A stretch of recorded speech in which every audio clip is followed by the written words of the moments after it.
Encuentro, enfoques y contrastes de ideas para la construcción de una ciudadanía informada, inclusiva, con justicia social y participación democrática.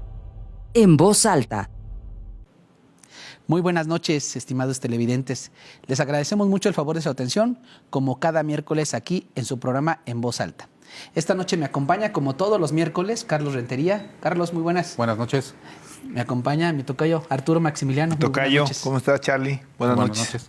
Pues bueno, la noche del día de hoy les quiero proponer abordar un tema que seguramente en el lenguaje cotidiano de nuestras vidas lo escuchamos de manera constante y que cuando hablamos de él nos identificamos con, a lo mejor con las elecciones, tendemos a relacionarlo con la participación. Pero es un tema que vale la pena abordar a propósito de lo que se está viviendo en el país, con una serie de propuestas de reforma, por ejemplo, en materia electoral por parte del titular del Ejecutivo y otros partidos, y que también es propicio a razón de las discusiones que se dan sobre las diferentes transformaciones en el ámbito político que vive México. Entonces, el día de hoy quisiera que platicáramos, si así lo tienen bien nuestros acompañantes esta noche, hablar sobre la democracia, es decir, la evolución de la democracia en este país. ¿Y qué es la democracia? Yo creo que sería propicio abordar, delimitar semáticamente lo que es el concepto de democracia. Si nos referimos a la raíz etimológica, los tres aquí somos profesores, pues los griegos nos aluden a demos kratos, poder del pueblo, ¿no? Entonces, en términos etimológicos es una cosa que se llama forma de gobierno, donde hay una incidencia superior del pueblo, ¿no? de la ciudad, es decir, de los habitantes. Pero el tema de delimitarlo a este concepto también habla ya, hay todo un tratamiento filosófico, todo desde los griegos a la fecha, el modelo democrático se ha ido transformando. Es decir, el modelo democrático es una forma de gobernar, un estilo de gobernar, ¿no? Es propiamente la filosofía y digamos, la teoría política lo define como una forma de gobierno. Entonces, pero esa forma de gobierno que tiene su génesis con Heródoto en la Grecia antigua y que hablaba de estas ciudades polis, se ha venido transformando a llegar ahora a sociedades muy, muy grandes, a modelos de gobierno donde las masas generalmente no sienten satisfacción con la democracia, ¿no? Y es que a veces relacionamos con la democracia de manera contemporánea con ir a votar.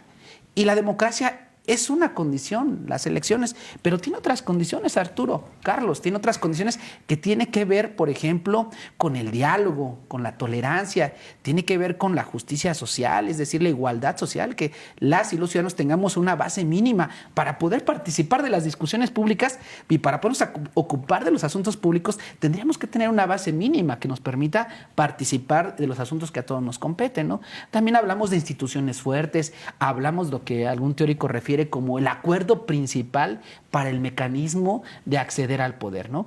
En ese sentido, yo quisiera iniciar con su opinión, quien guste de los dos, sobre hablar, en el caso también que establece la democracia, de tener leyes universales, ¿no? O sea, instituciones fuertes y leyes universales que sean claras y que sean, digamos, parte del ambiente social y que sean legítimas y que los ciudadanos se encuentren, digamos, y se identifiquen en un Estado de Derecho pleno. ¿Cómo ven en nuestro país? ¿Qué relación tiene la democracia en el sentido de atender este Estado de Derecho? ¿Quién se avienta? Pues me arranco si quieres, Charlie. Sí, Mira, es que es un concepto tan amplio, yo voy a tratar ni siquiera tratar de simplificarlo en términos de la definición, pero hay algunos elementos que históricamente me parece son como marcan hitos, ¿no? Primero era ¿quién puede votar? Tú sí, acabamos de cumplir 67 años de que la mujer puede votar en México, ¿no? Que fue, me parece, un paso fundamental y definitivo en términos democráticos. Luego, podemos votar todos, pero no nos reconocen realmente la voluntad del voto, que me parece que ese es otro momento donde aspiramos precisamente a que estuviera realmente reflejado en el resultado, ¿no? Había una discordancia, había por lo menos decir, una percepción del votante de lo que él había votado, no era el número que le anunciaban. Y esto da pie a una serie de reformas, tanto desde las composiciones de las cámaras, admitiendo estos representantes de partido, luego estas conocidas plurinominales, la evolución del instituto, bueno, antes lo que era el Consejo Electoral, luego el Instituto Federal Electoral, ahora el Instituto Nacional Electoral, que hubiera un árbitro imparcial. Pero luego llegamos a un punto muy curioso, ¿no? Donde parece que empieza realmente a respetarse el voto y nos sentimos inconformes con la gente que nos representa, que es un tema que también hemos platicado que tiene que ver con este asunto de la reforma política, y empezamos también a pensar en temas de la democracia en términos de qué tipo de democracia, porque también hay diferentes tipos de democracia. Aquí la democracia participativa, ¿no? Que es la que estamos ahorita incursionando ante el aparente, si no fracaso, alguna inconformidad con la democracia representativa, ¿no? Es decir, que nosotros votemos por ciertos personajes que nos representan en poder ejecutivo, en poder legislativo, y que no aparentan llevar nuestra voluntad en las decisiones que toman. Parece ser que está muy separada, no está muy desvinculada, y entonces pues, lo que se empieza hoy a promover son mecanismos de democracia semidirecta, directa, donde podemos participar, como puede ser la revocación de mandato, ¿no? Que es uno de los temas que también se ha empezado ya a practicar en México. Entonces, pues sí, claro que sigue teniendo retos muy importantes este sistema democrático. Otro es también, ya está reconocido el voto, aparentemente se respeta la voluntad, pero sigue habiendo todavía alguna discusión sobre qué tan libre es el voto, ¿no? Particularmente pensando en los temas de la pobreza, ¿no? ¿Qué tanto puede estar atado a algunos elementos que tengan que ver con operación de una serie de programas a todos los niveles de gobierno, y además municipales, estatales, federales, en esta época y en otras épocas, ¿no? Épocas recientes me refiero. Entonces, ahí es otro tema que tenemos que seguir visualizando, si es que, o tratando de replantear modelos si es que hubiera una solución real para todas estas dudas, inconformidades, sospechas con respecto a nuestro sistema democrático. Y existen algunos que fueron por un momento mitos, que vinculaban a la democracia con el crecimiento económico. Y se llegó a demostrar que finalmente nada tiene que ver una cosa con la otra, ¿no? Es decir, aún en un sistema democrático aceptado socialmente, y voy a decir casi perfecto, suponiendo que eso existiera, hay que recordar que la democracia es el sistema menos malo, ¿no? Con los vicios que tiene, pero aún aceptando que hubiera, no me refiero necesariamente a México, porque los estudios que hay internacionales tienen que ver con cómo varios países en distintas latitudes, en distintos continentes, han accedido a esquemas democráticos y estos no necesariamente han cambiado su desempeño en términos económicos, ¿no? Que esas son un poquito de las partes que fueron algo falaces en su momento. Parecía que venían aparejados y no necesariamente vinieron. Entonces, me parece que ese es uno el actual estatus, a lo mejor para abrir el tema del programa que nos planteas, tocayo. Sí, Charlie. Fíjate que yo prefiero ver el tema democrático no como un fin, sino como un medio. ¿Un medio para qué? ¿No? Yo lo que veíamos o lo que vemos con regularidad en clase cuando analizamos el tema de políticas públicas, pongo el siguiente ejemplo. Imagínense que todos vivimos en nuestras cuevas y vivimos con nuestras familias y vivimos totalmente separados de la sociedad y decidimos formar la sociedad. Pues, ¿qué sacrificas al momento de vivir de forma individual y de repente aparecer en un grupo social? Pues sacrificas seguridad. Ganas seguridad, sacrificas libertad, digamos que es la ecuación. Y se forma un Estado, ¿no? Y ese Estado tiene que garantizar ciertas cosas a las personas que perdieron su libertad por estar dentro de ese grupo social. Y así hemos tenido N cantidad de formas de gobierno, desde que gobierne el más fuerte y esclaviza a los demás, que gobierne el más viejo, que gobierne el que Dios diga, que fue los reyes, que fueron más de 1000 años en la historia de la humanidad, ¿no? La época del oscurantismo. Y luego viene la época moderna y entonces se establece este tipo de sistemas democráticos, como decía Arturo, muy ligados al liberalismo, porque democracia más liberalismo es lo que parece dar el crecimiento económico, pero no todos los gobiernos democráticos son liberales, ¿no? Y no todos los gobiernos tienden a respetar las libertades, sobre todo del mercado, y por eso no crecen. Yo creo que en el 2013, hubo aquí en México, en Jalisco, una conferencia de la Organización de Estados Americanos, de la OEA, y hacían este análisis que estamos haciendo hoy. Decían, después de muchos años de implementada la democracia más o menos continua, así lo manejan, más o menos continua, en América Latina, ¿cuál es el resultado? El resultado es que ya más o menos hay un sistema democrático, pero no hay desarrollo económico. Entonces, la democracia no le está dando a la sociedad los resultados y se está viendo la democracia como un fin en sí mismo. Como decir, bueno, entonces cuando yo ya elija de forma libre a quien me va a gobernar, entonces mis problemas se van a acabar. Sobre todo dos problemas, el problema de seguridad y el problema económico. ¿Y qué sucedió en América Latina? Pues que no sucedió. Y entonces ya la Organización de Estados Americanos, ya desde el 2013, aquí en México, anunciaba que había un peligro. Si la gente no ve resultados en los sistemas democráticos, tiende a las dictaduras. Autoritarismos. O sea, porque hay mucha correlación entre que a la gente le preguntes a través de los instrumentos de medición, nos comentaban en aquella ocasión, oye, ¿estarías dispuesto a perder tu libertad de votar? Por mayor certeza económica. Por mayor certeza económica y seguridad. Pues la gente dice, pues sí, yo lo que busco no es la democracia per se. Sino resolver. Es decir, además yo ni voto. Yo ni voto, ¿no? Sí, esa es una realidad. O sea, no va a perder nada. Y entonces advertían ya un peligro en el 2013 de que América Latina empezaba a voltear en términos democráticos hacia el populismo. Y nada más hay que ver cómo se ha estado pintando América Latina en los últimos años, ¿no? Y luego es muy curioso porque venimos de un crecimiento económico en América Latina que hace que se piense que el modelo funciona, pero sin embargo tienden hacia el otro modelo.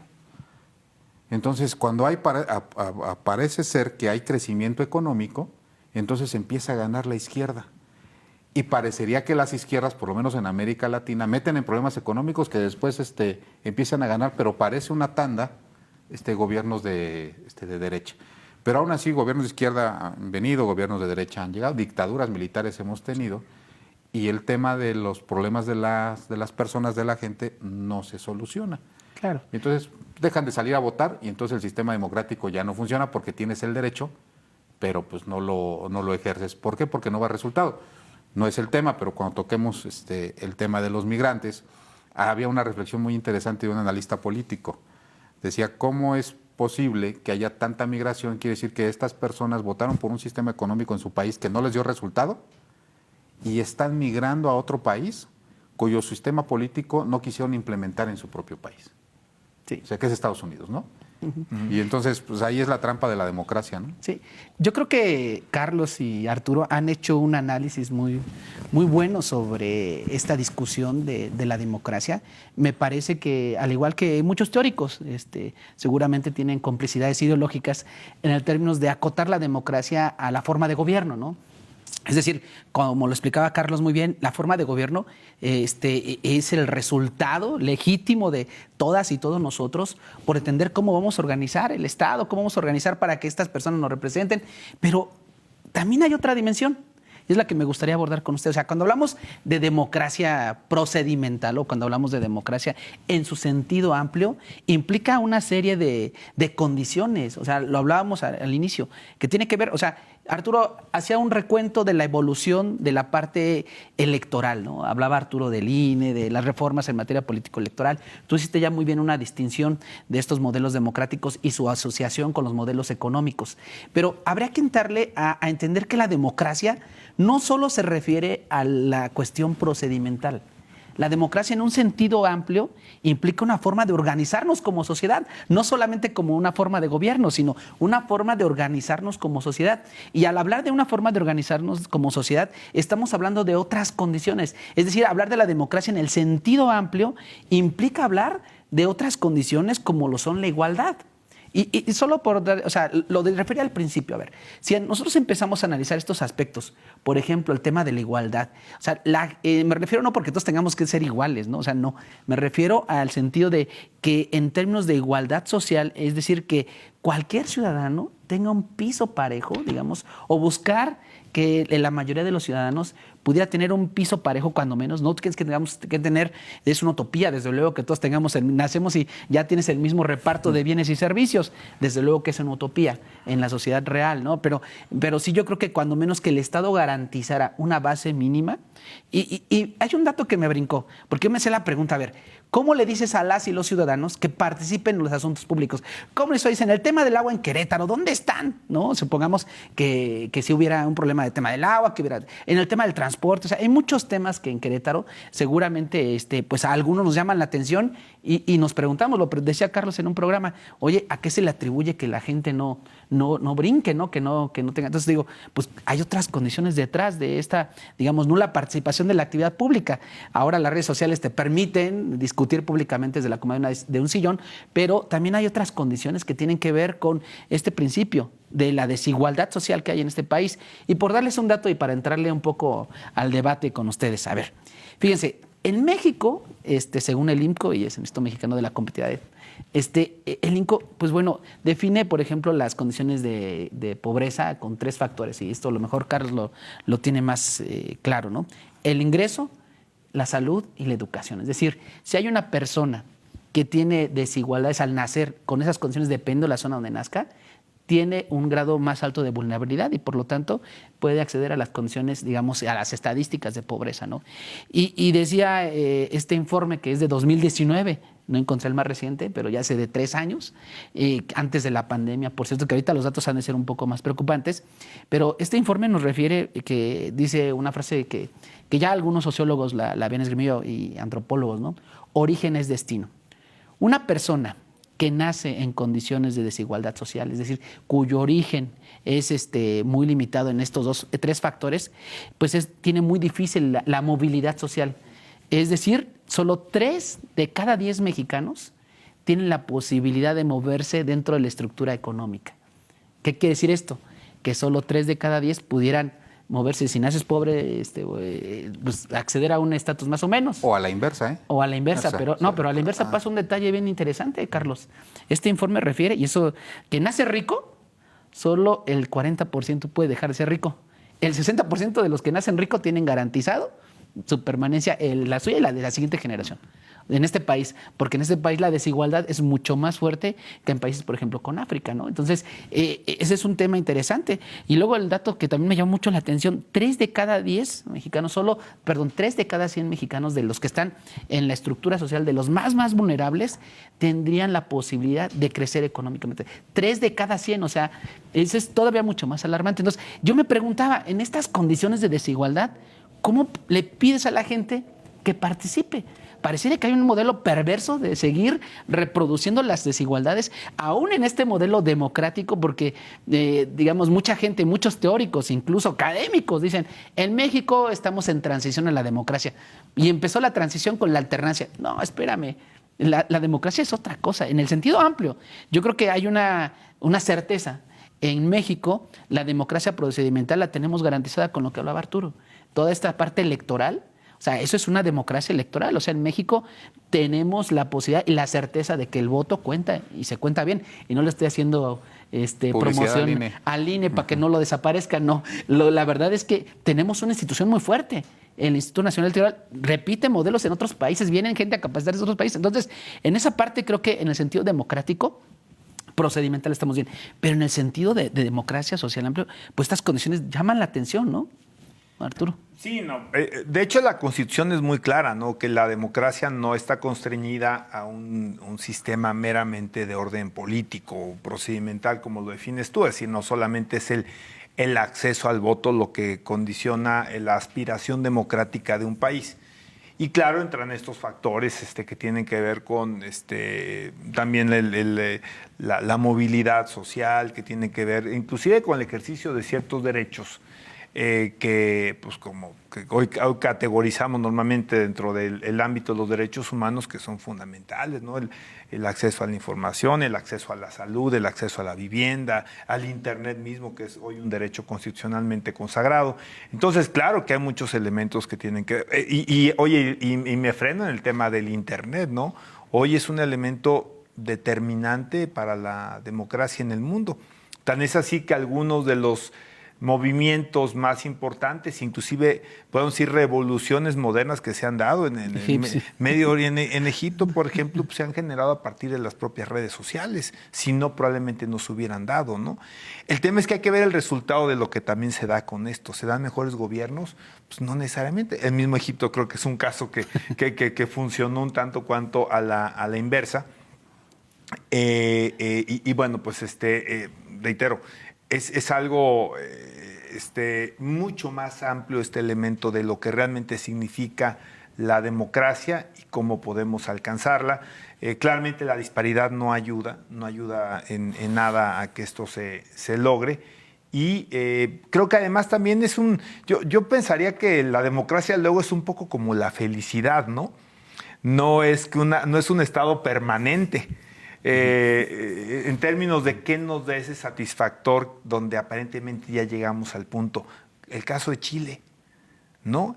Chile es probablemente de los modelos más interesantes, seguramente el más interesante en Latinoamérica. Pero Tocayo, ¿es democracia o alternancia? Que es lo que a mí lo que me brinca siempre que hay estas discusiones. No me refería ni siquiera a la alternancia, ¿no? Sino que en esta aspiración donde logras alternancia, donde logras evidentemente previo a eso reconocimiento de voto, vienes de una dictadura y empiezas a vivir esta democracia donde hay alternancia, pero donde además hay un crecimiento económico, que ya lo dijimos, no bien aparejado, pero ahí se daba esta dualidad, pues que decimos, pues ya fregamos, ¿no? Estamos en un proceso donde estamos muy consolidados democráticamente hablando y estamos creciendo económicamente y la gente está empezando a tener acceso a todos estos componentes que forman parte de este concepto democrático más amplio.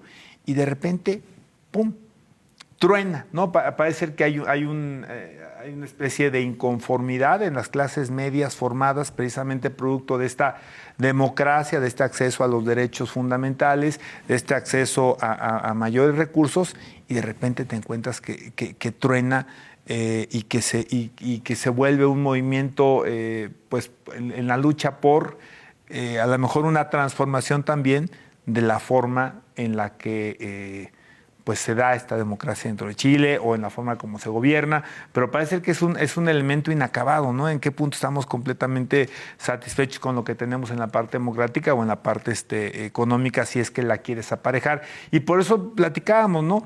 Tanto replanteamiento de la democracia misma en la lógica de cambiar de esta democracia representativa a una serie de países que han estado transformando o han estado implementando ejercicios de democracia directa, ¿no? Estados Unidos entre ellos, pero ya me salí de Latinoamérica, pero ahí tienes no solamente estos países de izquierda, no tienes otros que eventualmente sin ser de izquierda pues fueron transformándose, Argentina, Colombia, Perú, tienes algunos que están intentando nuevas formas para poder estar satisfechos con pues la representación política que tienen, y esto transforma sus esquemas democráticos. Muy bien.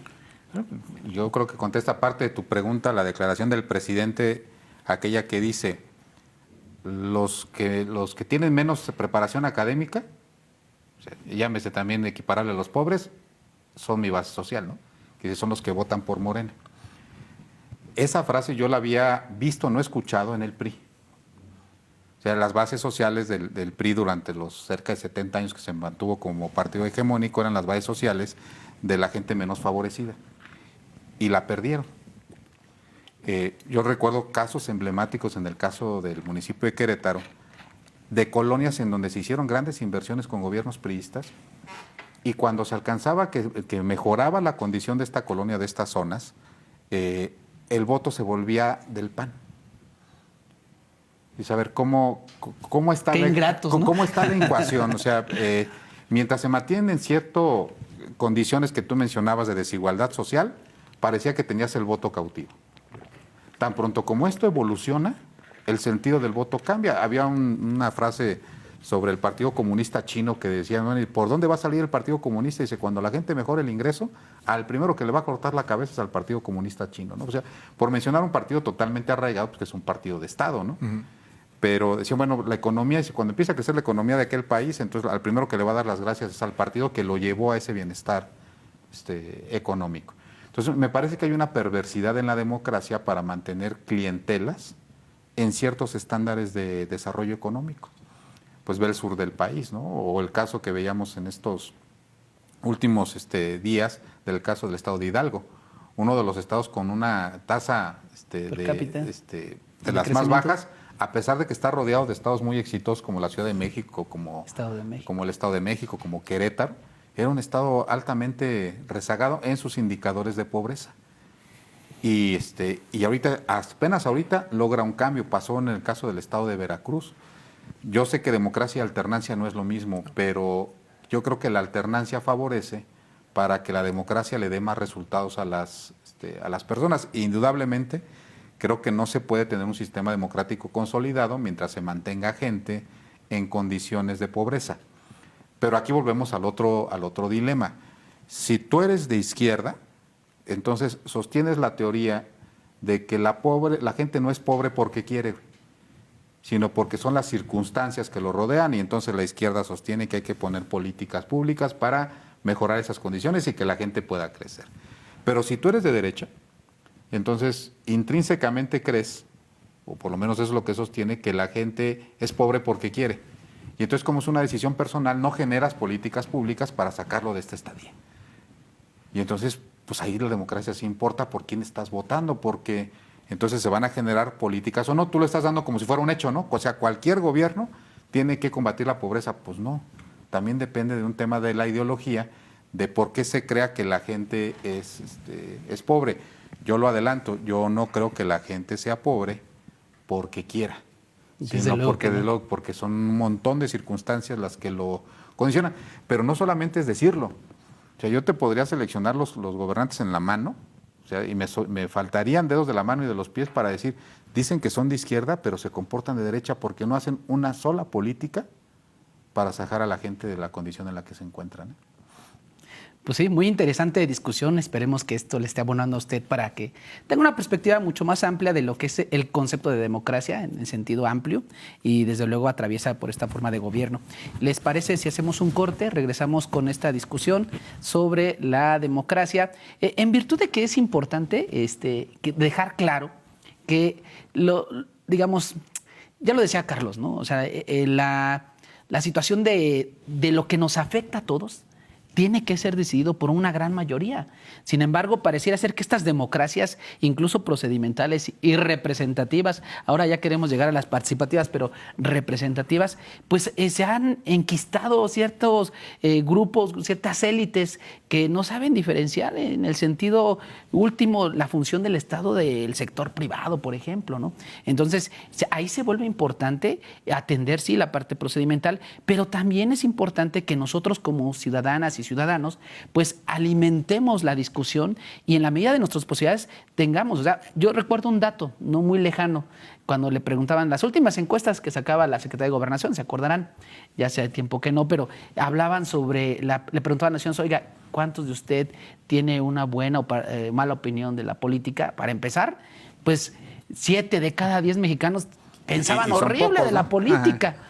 Horrible, o sea, no participarían en política, o sea, solo le dejamos nuestro destino a 3 de cada 100. Digo, desde nuestras trincheras tendríamos que estar participando, porque en ese sentido, pues, los políticos, entre menos gente discuta los temas, mucho mejor para ellos, ¿no? Porque toman decisiones, no estoy diciendo ustedes, son políticos, pero me refiero en general en la clase política, pues entre menos gente se involucra en las discusiones, para ellos es más fácil llevar su política pública desde una, como lo dice Carlos, desde una plataforma político-electoral, donde pues bueno, toman decisiones que a todos nos competen.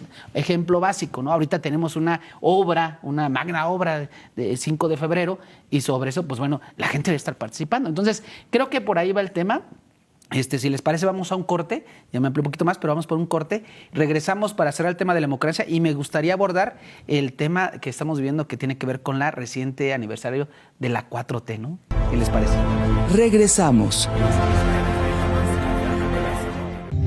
Continuamos en Voz Alta. Muchísimas gracias por estar aquí con nosotros, seguir aquí con nosotros esta discusión sobre la democracia. Para ir cerrando el tema de la democracia y entrar en otro que creo que también vale la pena a propósito de las formas de gobierno y una pregonada narrativa que está imponiendo el gobierno federal sobre una nueva forma de gobernar, un nuevo estilo de gobernar, y que precisamente en días pasados veíamos la visita de algunas de las corcholatas que andan por aquí haciendo ya pre-campaña en ese sentido. Pues bueno, habría que estar al pendiente de estos movimientos y analizar si realmente las cosas se han ido transformando en los estilos o formas de gobierno. Y yo quisiera empezar a cerrar esta primera parte, Arturo, con la definición última de democracia. ¿Con qué nos quedamos para nuestros televidentes como la democracia y para qué nos sirve la democracia? Mira, caray, definirla yo creo que es un tema ya agotado. Yo diría que qué esperamos de la democracia y cómo podríamos ir relativamente perfeccionándola. Bueno, pues creo que hay cosas sobre la mesa interesantes para poder inclusive tratar de dar la vuelta a uno de los grandes retos de la democracia, que es la participación. La gente no está participando en los procesos electorales, inclusive tampoco está participando del todo en algunos nuevos esquemas, como hablamos de democracia directa. Y creo que ese es el gran reto, cómo hacerlo más atractivo o cómo hacerlo más fácil, o ambos, en esta propuesta de reforma electoral que presentó el presidente de la República. Pues se habla mucho del asunto del voto electrónico, ¿no? Quizá esa podría ser alguna solución. No estoy completamente claro. En Estados Unidos hay facilidad de voto en muchos sentidos, entre ellos el voto por correo, el voto anticipado, el voto electrónico, y sin embargo, pues en realidad nos encontramos con, aún en Estados Unidos, que aparentemente como que es la cuna de la democracia en términos como la adoptamos en México, pues la verdad, pues no, las participaciones son muy pobres, ¿eh? Entonces creo que el reto es cómo involucrar en esta participación. Efectivamente, me parece que el tema de la pobreza sigue siendo un elemento que limita también las condiciones de democracia.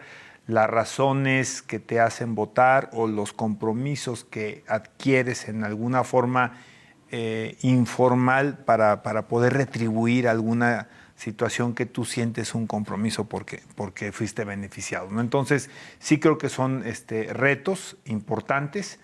También entender que la democracia no es estática, que tiene transformaciones, ¿no? en sus esquemas. Reitero, la reforma electoral que se ha presentado, pues hace un replanteamiento también de la parte democrática en términos de la sobrerepresentación o la subrepresentación, y quizá eso pueda tener un efecto en algún momento dado en las decisiones que se toman, tanto legislativas como en un momento dado las propias que tienen que ver con la parte ejecutiva, ¿no? Entonces, hay retos, hay alternativas dentro de todos estos matices, dentro del blanco y negro de lo que puede ser los esquemas democráticos, ¿no? Y reitero, lo que tú bien dices, Tocayo, mientras haya tanta pobreza, claro que la democracia tiene vicios importantes, porque las decisiones no son ni tan libres ni tan informadas como debieran ser.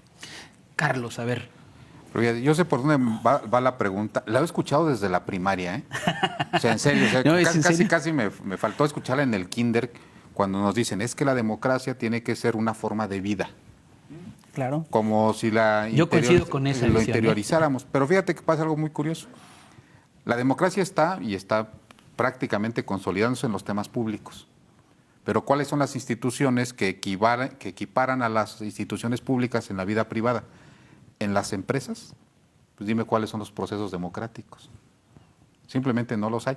No los hay, inclusive ni desde el lado académico, ¿eh? O sea, yo he tenido la posibilidad de conocer muchos proyectos de tesis en la universidad, de licenciatura, de maestría y de doctorado, y apenas estoy viendo un proyecto de una maestría de doctorado que está explorando cómo se puede establecer un sistema cuasi democrático muy ligado al tema cooperativista en un conjunto de empresas pymes. Y eso es lo más cercano que he visto a un modelo democrático implementado en la iniciativa privada. Pero en la iniciativa privada tú mencionas el tema democracia y te dicen, bueno, ¿y aquí cómo la podrías implementar una empresa? En la familia. Y ahora votan los sindicatos, Charlie. Ya está esa... Pero sí. Sigue siendo un asunto público, pero a ver, darle la posibilidad a los sindicalistas de formar parte, por ejemplo, del Consejo de Administración de una empresa. Ahí ya no, ya hay ejercicios de innovación en donde se le consulta. Pero yo creo que la democracia se refiere a una convivencia pública, Carlos, precisamente, ¿no? A la forma de organizarnos, porque cuando hablas de la iniciativa privada lo que hace es, tiene un fin. Y cuando estás en una empresa, el fin último de una empresa, ¿cuál es? Producir riqueza, ¿no? Y entonces... Pero para todos. Entonces... Debería. Pero también es un sistema de toma de decisiones. ¿Cómo me siento parte? Pues yo no tomo decisiones. La otra gran institución es la familia. Pues ve si hay decisiones democráticas en la familia. Pues no, güey, no es algo que haya permeado. Las iglesias, que son otras grandes instituciones que rigen la conducta de la sociedad, no hay mecanismos democráticos.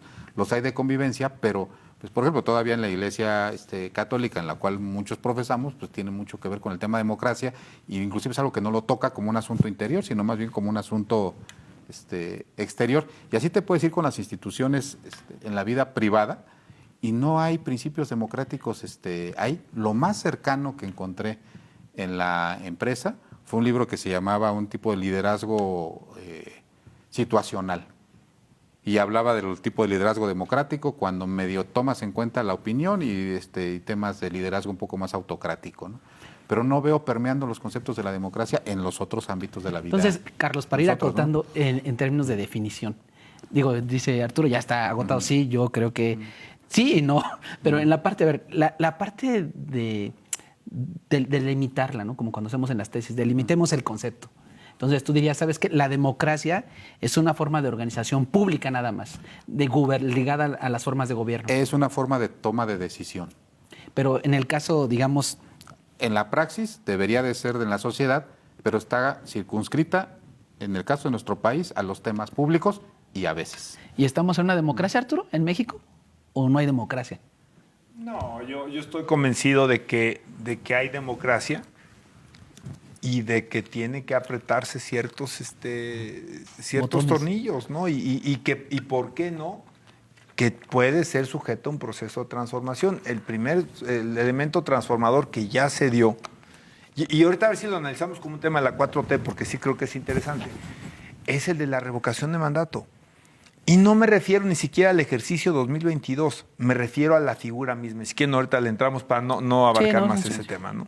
Exacto. Sí, no, yo creo que sí. A ver, y para ir cerrando el tema, a propósito, yo creo que podemos ir entrando en discusión sobre lo que se está construyendo desde el gobierno federal, que es una forma distinta de gobernar, fincado en este modelo de la democracia, ¿no? Es lo que se esgrime muchas veces en las mañaneras, de decir, vamos a gobernar de manera distinta, vamos a gobernar con el pueblo. Y sale nuestro querido presidente a esgrimir esta narrativa.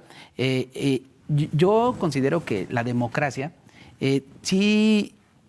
la verdad es que Carlos le acaba de dar un gancho al hígado, porque me parece que sí habrá que ponernos de acuerdo un poco más a delimitarla, ¿no? Ya muchos científicos, muchos académicos tienen claras estas discusiones, pero yo creo que hay que socializar más esta literatura y quedar claros que la democracia es un modelo para ponernos de acuerdo, y que también la democracia es la menos mala forma de ponernos de acuerdo, ¿no? Porque cuando tenemos un modelo autoritario o dictatorial, pues estamos hablando de mecanismos distintos del ejercicio del poder. Entonces, creo que podríamos ir cerrando, pero ¿no? Ese concepto que acabas de mencionar para mí es la política. Sí.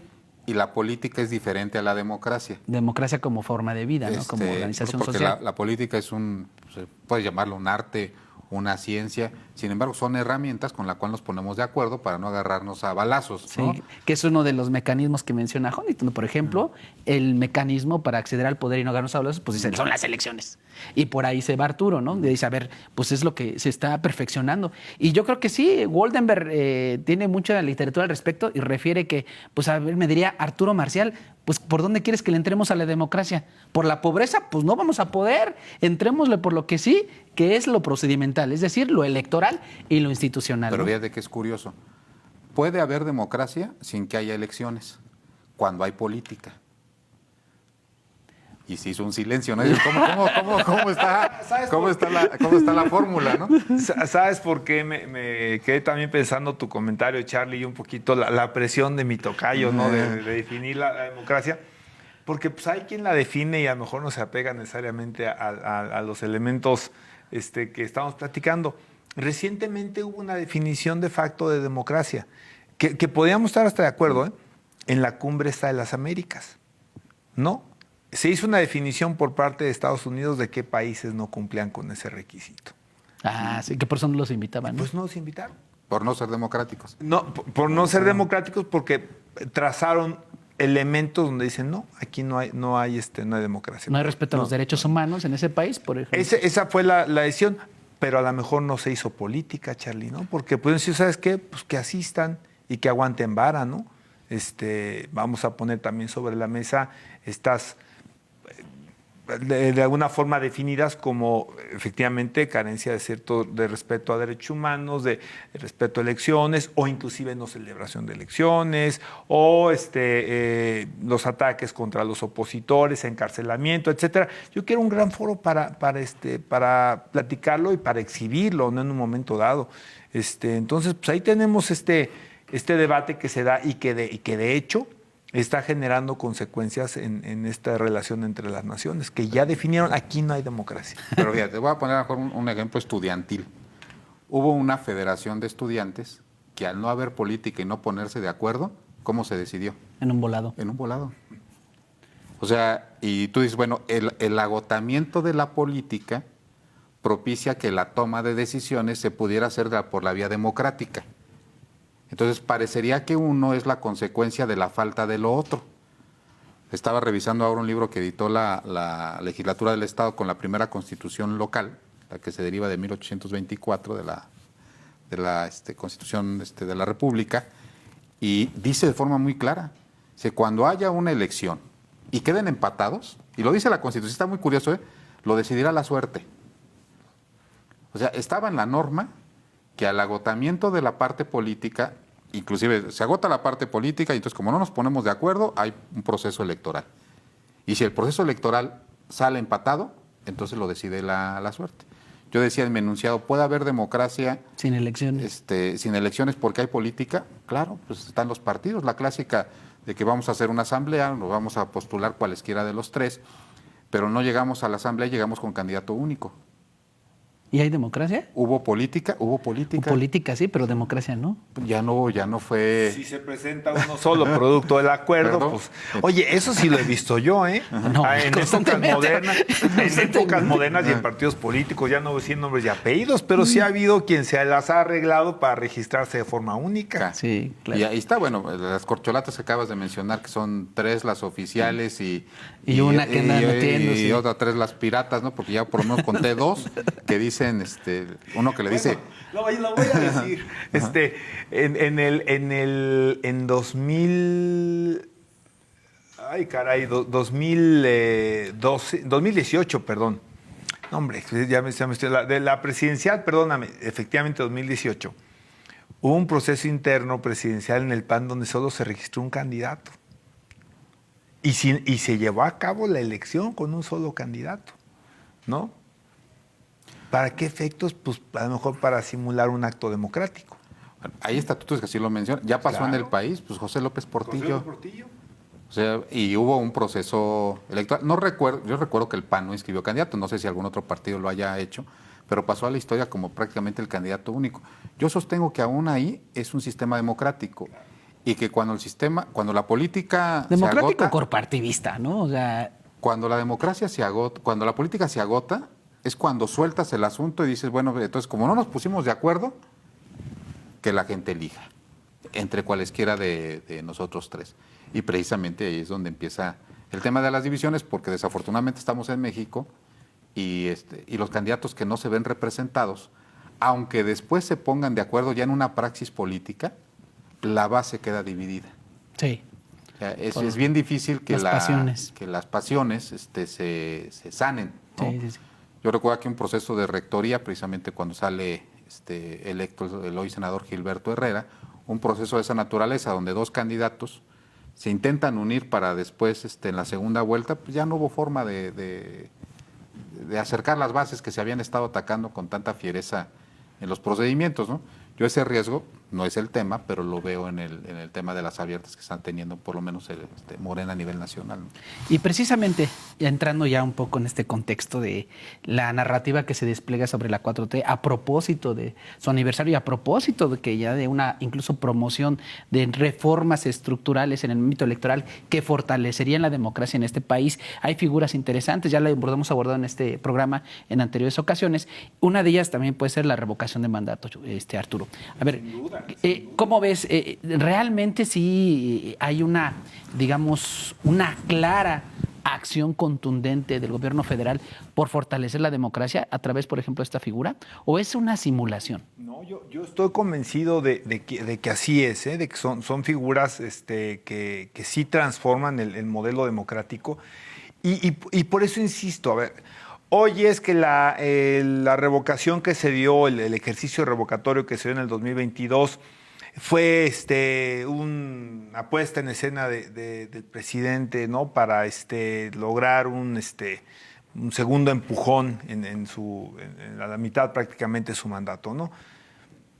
A ver, supongamos que sí lo fue. Supongamos que sí lo fue. No siquiera lo aceptamos, ¿para qué nos peleamos con eso? Pero la figura ahí está, ¿eh? Y yo tengo perfectamente documentado, porque es un tema en que me he clavado muchos años y estoy desarrollando un proyecto académico, creo que yo espero de mucho fondo en ese sentido, que una vez instituida la figura, y que además hay que recordar que también se debe, y que ya está haciendo en casi todos los estados donde el transitorio de la reforma constitucional establece la obligación de que también en las entidades federativas se tenga que incluir en las constituciones locales la figura de la revocación del mandato con respecto al Ejecutivo. Es decir, los gobernadores. Los gobernadores.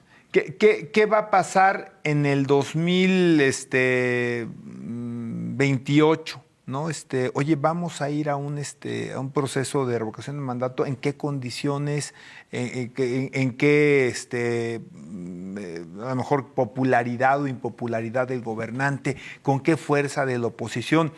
Una de mis tesis o de mis hipótesis es que la revocación de mandato puede servir al gobernante, sí puede servir, hay casos, no solamente México, puede servir a la oposición, ¿no? Y puede servir, por supuesto, a partidos políticos y figuras de oposición que quieran un esquema de consolidación, ¿no? ¿Qué está pasando en Nuevo León a partir de esta reforma? ¿Qué es lo primero que plantean con respecto al gobernador en torno a una serie de problemáticas que no creo que solo sea el agua, ¿eh? Ahorita es una de las problemáticas, es la seguridad. Se le subió el transporte, por ejemplo. El transporte. O sea, hay elementos donde la oposición, porque ahí lo pide el PAN es el que está empujando, dice, vamos por la revocación de mandato. Eso, claro que es un elemento transformador de la democracia, ahí está. Ya quitemos el ejemplo necesariamente de lo que se hizo con López Obrador y podemos pensar lo que está pasando hoy en Nuevo León, ¿no? Es un tema bien interesante. Bueno, es una clara noción y narrativa que se refuerza con este tipo de ejercicios. Sí, claro. ¿Qué otras cosas vemos en el gobierno? Para ir cerrando, Charlie, el tiempo se nos agotó lamentablemente, pero mira, ¿tú ves alguna otra o al contrario, una ves retrocesos? Buena y una cosa pendiente, por no llamarle mala. La cosa buena es que sí veo que hubo un cambio de clase política en México. O sea, la realidad es que después de 30 años de ver cómo se desarrollaba la política en México, sí veo que al cambiar la clase política en la federación, permeó en los estados.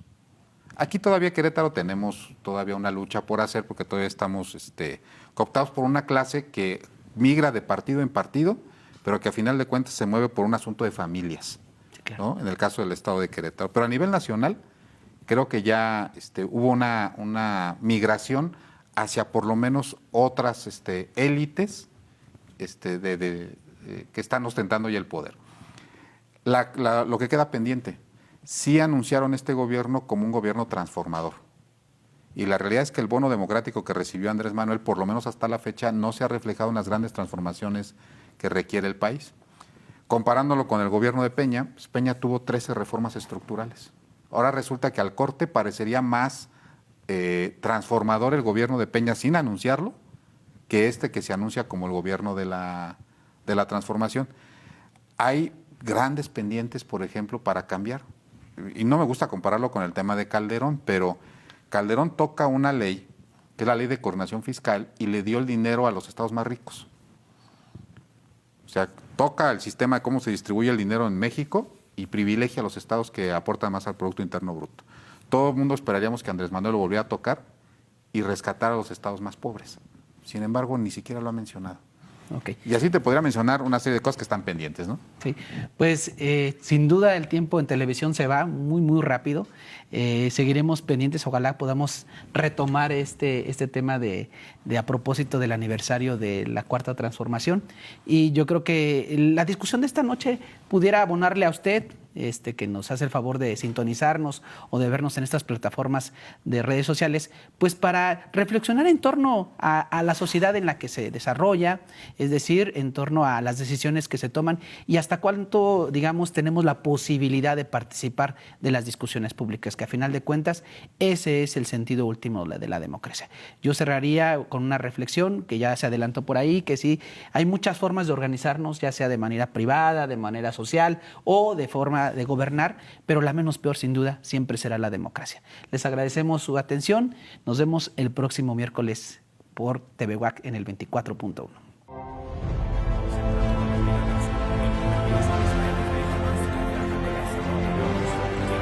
Gracias por acompañarnos en esta emisión. Esto fue En Voz Alta